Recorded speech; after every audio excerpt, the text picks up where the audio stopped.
Hello everybody, my name is Justin Garcia. Thank you so much for tuning in to the Cage Pages Fighter Podcast. We got a very, very special guest, one of my favorite fighters in all of mixed martial arts. We got Leonard Bad Boy Garcia. Leonard, what's going on, man?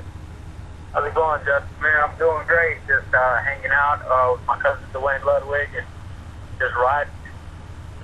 I'm doing good, man. Thank you so much for taking time to do the interview. Now, everybody wants to know, how is training going for you right now? It's going great, and of course, having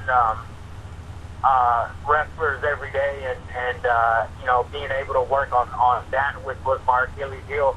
While I was in the UFC, it was always a problem for me dealing with guys who were good at holding guys down. Negate jiu-jitsu. Not being able to get to my feet. Now I get to see that every day.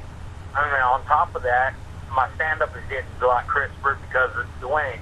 So, I mean, it was 100% improvement for myself, and I'm excited to go back and, get back to Albuquerque and show these guys that old dogs do learn new tricks. So let's take a road back down memory lane. Let's go where you first started mixed martial arts. How did you first discover mixed martial arts? I was taking jiu-jitsu. In college, I met a college professor that taught jiu-jitsu, and I took the class and liked it, and then ended up training at his academy. And when I had a situation where I was stabbed 8 or 9 times, like 9 times, one night out there in Lubbock, Texas. I went out to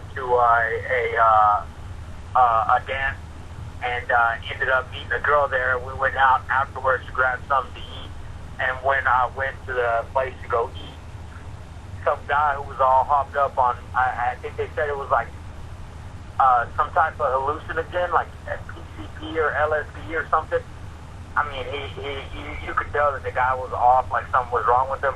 Well, he picked a fight with me, and throughout the fight, he had a knife the whole time. So, he made sure that I didn't go very far in college sports or do anything in football. So after I healed up, of course, I wasn't able to compete anymore, and I still wanted to be competitive. So just taking jiu-jitsu, and I ended up going to a MMA show, and they needed a guy to step in, and that's how it happened. I stepped in on an hour notice, borrowed some shorts from a guy in the back, didn't even have a mouthpiece. I think I also borrowed a mouthpiece, which is pretty gross now that I think about it, looking back. But at the time, it was like the smartest thing to do, is to at least have a mouthpiece. So I did this, and ended up fighting. I won that fight, and that's how it started for me. That sounds pretty gnarly there, sharing that mouthpiece. Yeah. In 1999, you turned pro and debuted in the USWF, and you won and you secured your first MMA pro fight. How exciting was that for you to secure your first pro win? And it was really exciting, especially going into it with no build up, no anticipation of fights, just kind of thinking that I was going to go there to watch fights and being able to compete and coming out a winner. It was a great feeling, and for sure it changed a lot of things for me. Like it became what I wanted to do, and it made sense to pursue fighting. Had I lost that night, who knows? I mean, so it was. I feel like it was destiny. Now, everybody, when you look at Leonard Bad Boy Garcia, this is a guy who is a human highlight reel. What's also great about him, he is a WEC veteran. He debuted at the first ever WEC event. And Leonard, I want to get into your WEC career here a little bit. You signed with the company in the first ever event back in 2001. Then in 2008, you re-signed with the company. How different was it from the company in 2001 to the company in 2008 when you re-signed? And Reed Harris was he's the guy who ran the WEC and built it up. And when I fought WEC1, it was at the time that was the most professional show that I had been at. Like, some of the other shows that I fought at weren't at that level just yet. And the WC had a really good production. Reed also took care of us. Back then, the guys weren't making a lot of money, and he made it. He made you want to fight. Like, he paid us decent, and it changed a whole lot. But as far as the people that he kept around, he always had like a really, really good. It was like a tight ship. So I always enjoyed it. When I had an opportunity to go back, he was still there. So it was a no-brainer for me. Now, you were the man in the WEC when it was around. It was one of my favorite. I actually loved the WEC over the UFC at the time. I was a huge fan. Followed your career. You defeated the legendary Jens Pulver, Jung Sang Jung, just a couple of guys in your career you defeated during your time in the WEC. Now, to you, what was your favorite WEC moment? The Chan Sung Jung fight was the best one, because it was a raw fight. Two guys who, we basically went out there and we drew caution to the wind. We went after each other tooth and nail. Like, we didn't stop. Had the bell not rang in the third round, we would have kept fighting. I believe we would have fought the entire night if we could have, And my most favorite part of that whole fight was afterwards. We went to the hospital together. We actually got rolled in off the gurney together.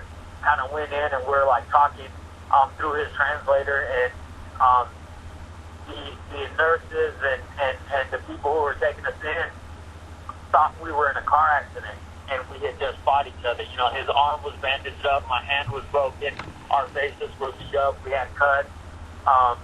His knee was bandaged up, everything. So it was funny that they thought we were in a car accident. We were in there laughing. We couldn't high five each other because both our hands were messed up. But that to me was the best part of the whole fight, and we became really good friends after that. So it worked out like that was my favorite moment of WEC. You're a human highlight reel. Just listen to that. You guys got to go back and watch this guy's fights. Go order the pay-per-views. Go order the DVDs, I should say. Not the pay-per-views. I don't know if you can really buy the pay-per-views, but go out and buy this guy on DVDs. He's a human highlight reel.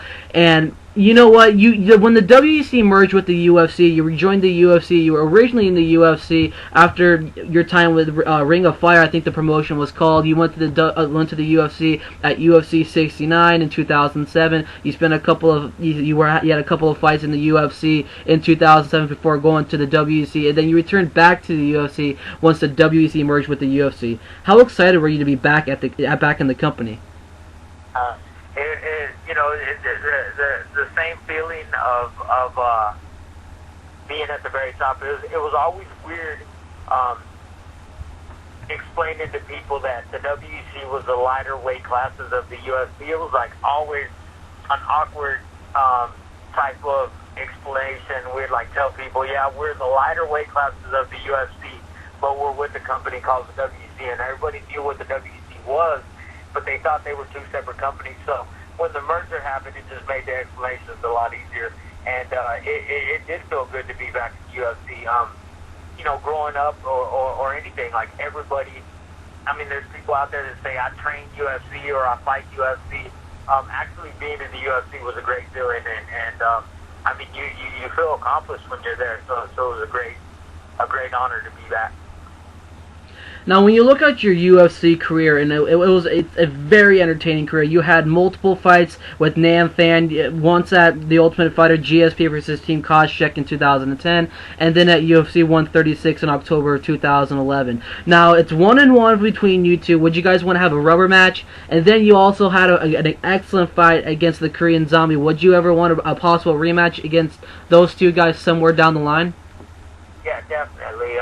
Right now I feel like I'm fixing the holes in my game, and I'm getting better, and I think surrounding yourself with the right people after something like losses is a thing that causes a lot of negativity, and you kind of get down on yourself. Getting around the right people, getting in a good state of mind again, and fixing those problems. is something that I'm doing now, and I feel like it'll show in my next few fights, and I'll be back in the UFC, and I'll have an opportunity to break the 1-1 streak with Nam Pham and the Korean Zombie, which both guys are like really good friends of mine now, and I'm pretty sure at whenever I do come back, both guys will be happy to help promote a fight like that, because I'm sure they want to know. They don't want to be 1-1 with anybody either. They want to have a definitive win or loss, so it'll work out.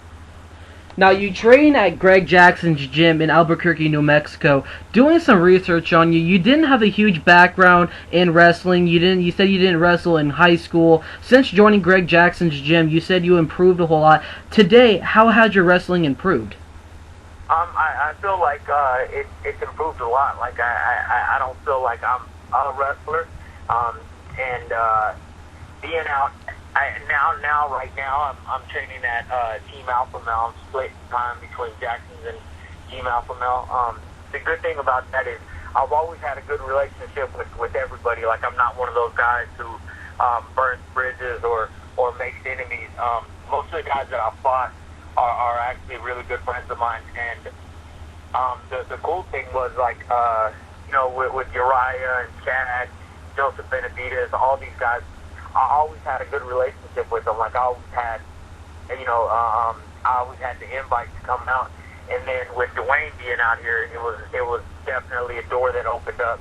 So being able to train at both places is a huge advantage for me. And like I said, seeing the wrestling every day and competing against these guys on a daily basis has made my wrestling a whole lot better. So I'm excited to get some takedowns in the near future. Now, you're now out of the UFC. I was really pissed off when I heard you got cut by the UFC. I was so upset. Now, during your time during free agency, did you get any other phone calls? I know there were a couple reports saying ONE FC was trying to get at you. What other companies were trying to get out there? Was Bellator an option for you as well? I had a situation with Bellator where I got an offer, and then when I made negative comments, which weren't negative, like, towards the company, it was more negative from what other fighters had told me.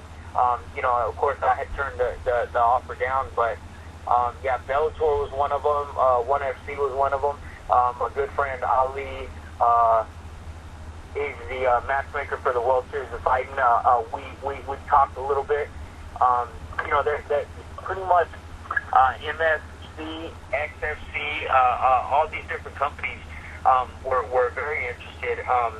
The reason that I chose Legacy was because it was Texas-based, being that I'm a Texas boy, and the fight was in Houston, Texas, and I just thought it was fitting since my first UFC fight was in Houston, and I felt like everything happens for a reason. I got that offer.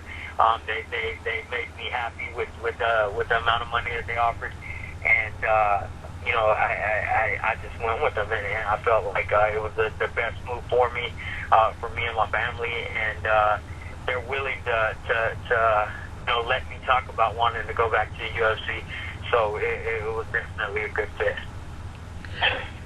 You are getting a new start, like you said, at Legacy Fighting Championships. How are you currently preparing for your upcoming bout, which is going to be taken next month in July against Reynaldo Trujillo at Legacy Fighting Championship 21? I'm out here at Team Alpha Male, and I'll be out here for another week. I've spent a month out here, and then I get to go back home, and I spent 3 weeks with my home team, and bring all this new information with me, and bring all this, positive energy that I'm getting from these guys and taking it back to my team, and hoping everybody helps me grow. But being out here with Dwayne and with these guys is a big help. And then, of course, going back home, being able to train with Cowboy, Damasio Bay, Diego Brandel, all those guys, they're Cub Swanson, everybody's got fights coming up. So it's really good preparation for me. Like, this is the best that I've felt in a long time as far as positivity. I've always been a hard worker, but as far as all the stuff that I'm learning, I'm really excited for it to get in there against Ray. What is currently your game plan going into the fight? Do you have a certain game plan that you're really focused on? Are you majority? Are you gonna go striking out, or are you gonna be more of a wrestler and take them to the ground type of game plan? It is mixed martial arts, and I feel like I've showed a lot of striking in the past, and I feel like that definitely helped get me to where I am. But people know that's a lot of the I always let emotion kind of get the better of me and make me fight, fights to where I always turn it into a dogfight. I just want to be a little bit smarter now. Like, I still want to be able to go out there and have a lot of wars, but I want to be able to get out there and get the win. Not just have a war and let the judges have it in their hands. I feel like going out there and taking it into my own hands is the best thing. So you will see more takedowns, you will see more submissions, and you'll always see me looking for the knockout. So my game plan to go into this fight is just to be a little smarter. Whatever he gives me, I'm going to take it. All right. So when you talk down to the amateur fighters who are aspiring fighters wanting to turn pro, what advice can you give to these guys wanting to turn pro? To get into the gym and listen to your coaches. That's one thing I feel like I've always had great coaches. Greg Jackson is, I think, hands down the greatest coach in MMA, and I feel like there was a lot of times that I bypassed some of the information that he was giving me due to letting myself get emotional and going for it when I shouldn't have. Trying to push the envelope when it wasn't time. Trying to do things that emotion just got the better of me. So if these guys go into the gym and they listen to their coaches and learn to listen, then it'll definitely make them better fighters. So yeah, man, when you guys go to the gym, just sit there, man, and humble yourselves. Like, be a guy who wants to learn, and at the end of the day, anybody can throw a punch, and anybody can wrestle a little bit. At the highest levels, of course, it's a little different. You're fighting the best guys in the world. But just go to the gym with an open mind, man, and just be humble and understand that your coaches know what they're talking about. All right, everybody, this is Leonard Bad Boy Garcia. Leonard, thank you so much for taking the time out of your busy workout schedule. I hope you do good against none other than Reynaldo Trujillo at Legacy 21. Everybody go out and follow this guy on Twitter. He is the coolest guy ever, at Bad Boy Garcia. Leonard, do you have an Instagram? I know there's a lot of social media outlets out there. Yeah. Are you on Instagram? Yeah, it's also at Bad Boy Garcia. It's both are the same. All right, everybody. I'll leave the links down below on this interview. Make sure you go check it out. Go follow him. Go follow him on Instagram. Leonard, once again, thank you so much for taking time out of your busy workout schedule to come and join us on the podcast. All right, cool, man. Well, thank you, Justin. Thank you for taking the time and following my career. I appreciate it a lot. And of course, first and foremost, I'd like to thank God. Without him, none of this would be possible. Me training out here and me training at Jackson's, maybe even having a second test at UFC.